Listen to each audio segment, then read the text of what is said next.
Do I have everybody's attention now?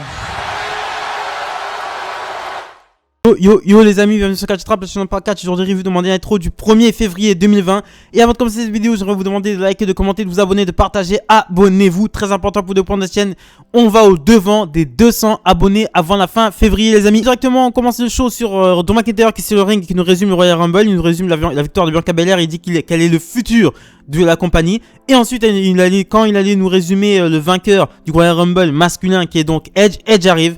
Il dit qu'il est McIntyre parle à Edge, il dit que depuis qu'il est arrivé en Amérique, Edge a toujours été un mentor pour lui. Il dit qu'il n'a pas oublié le moment où il a fait effectuer son retour l'année dernière alors qu'il était sur le ring, le pied sur la tronche d'AJ Styles. Il dit que effectivement Edge a battu 29 personnes pour remporter le Royal Rumble. Edge lui dit qu'il l'apprécie Drew McIntyre, mais en tant que mentor, il lui demande s'il se rend compte de la menace qu'il est pour son titre. McIntyre lui dit qu'il n'est pas le genre de champion à reculer devant les défis. Sheamus arrive, il félicite Edge, il dit que Edge doit être heureux d'avoir remporté le Royal Rumble et il a gagné le respect de tout le monde en backstage. Et il dit que Edge est resté 1 an à la maison en train de se faire soigner son triceps et il demande à McIntyre et Drew McIntyre le remercie pour s'être soucié de lui, mais il dit qu'il peut s'occuper de ça tout seul et il demande à Edge s'il prend sa décision tout de suite ou s'il le fait pour lui. Edge lui dit qu'il le saura en temps voulu. Et il dit que dans tous les cas, il quittera WrestleMania avec le titre. Il quittera WrestleMania champion. Et Sheamus met un Brogue Kick à McIntyre pour conclure cet angle. Ensuite, on passe en backstage. Charlie Caruso interview Sheamus. Elle lui demande pourquoi il a fait ça. Sheamus lui dit que McIntyre n'est plus son ami. Maintenant, il veut le titre WWE. On a directement un match pour le premier match de la soirée. C'est un match pour le titre US. Bobby Lashley contre Matt Riddle. Matt Riddle a gagné sa chance pour les titres au Gauntlet Match, dans un Gauntlet Match à Monday Night Raw avant le Royal Rumble contre tout le Hurt Business. Donc Lashley met à un moment donné le Hurt Lock à Matt Riddle qui était dans les cordes. Matt Riddle abandonne mais il était dans les cordes, donc l'arbitre disqualifie Bobby Lashley. Et ensuite Bobby Lashley commence à reprendre la prise sur Matt Riddle. Il s'acharne sur Matt Riddle. MVP lui dit d'arrêter et Bobby Lashley n'écoute pas MVP. Bobby Lashley a l'air d'être en transe, dans un état vraiment berserker. Il est vraiment vénère de ouf.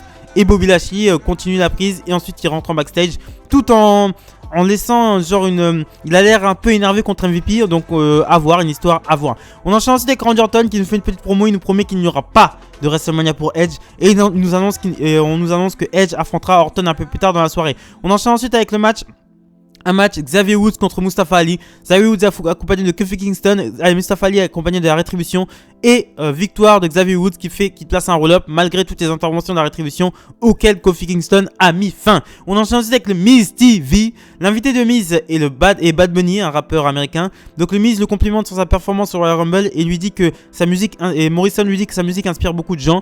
Il l'accueille. Le Miz lui dit que les deux ont fait quelque chose de regrettable au Royal Rumble. Il s'excuse auprès de Bad Bunny. Bad Bunny accepte les excuses du Miz. Le Miz lui demande s'il veut rajouter quelque chose. Bad Bunny lui répond que non. Le Miz prétend que Bad veut devenir une superstar de la WWE. Il lui dit que beaucoup de personnes sous son aile sont devenues des superstars comme Daniel Bryan, qui est devenu une grande star grâce à lui. Et en échange, de faire devenir Bad Bunny une superstar de la WWE, il demande à Bad Bunny s'il peut l'aider à enregistrer un album. Le Miz et Morrison lui font une petite démonstration. Bad Bunny dit que c'est très spécial et il refuse. Le Miz dit que pour le coup, il s'excuse même pas et en plus il l'insulte. Il lui rappelle qu'il est sur son ring. Bad Bunny qui lui dit que la seule raison de sa venue ce soir est sur le Miz TV et qu'un ami voulait sa place au Miz TV.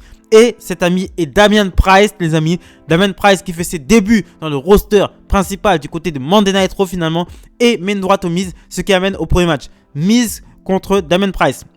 Premier match officiel de Damian Price en tant que membre de Raw.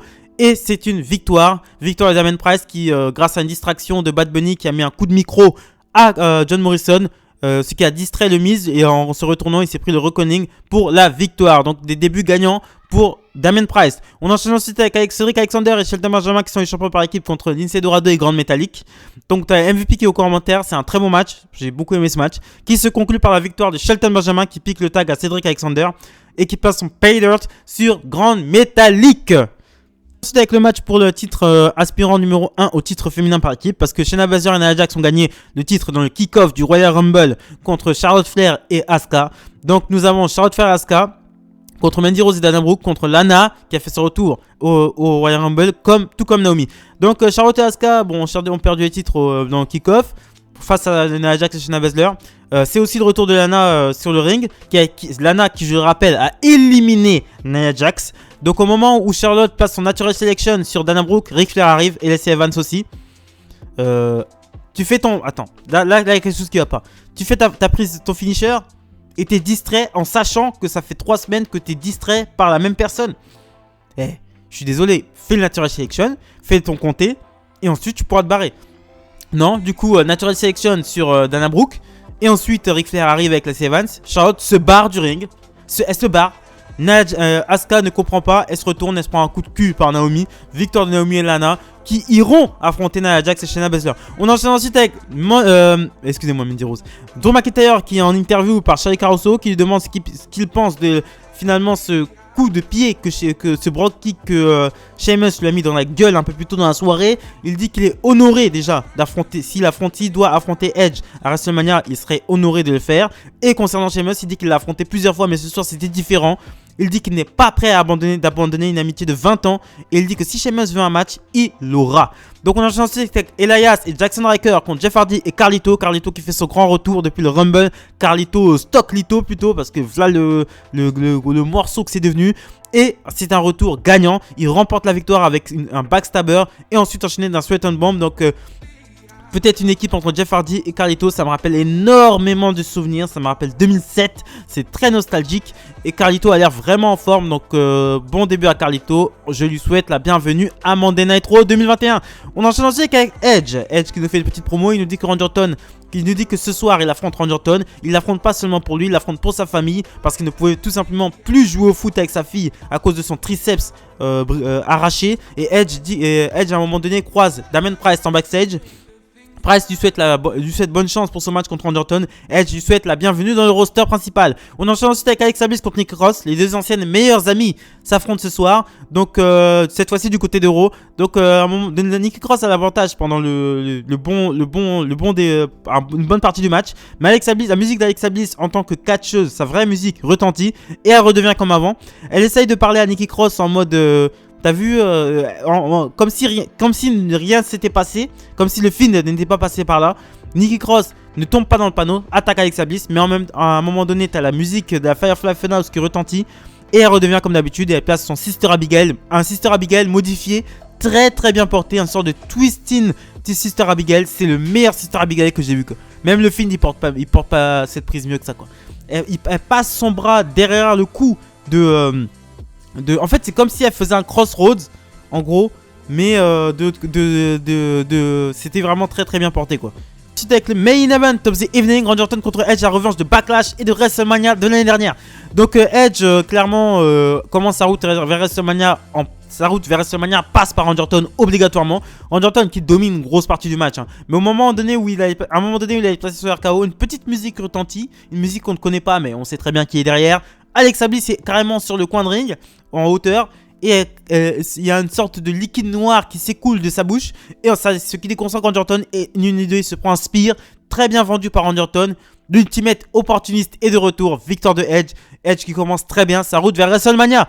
Donc la route vers WrestleMania est ouverte. Bon, là c'est plus vers l'Elimination Chamber, mais la route de WrestleMania pour moi est ouverte. Là ça passe, on va l'Elimination Chamber et le prochain show. Et voilà.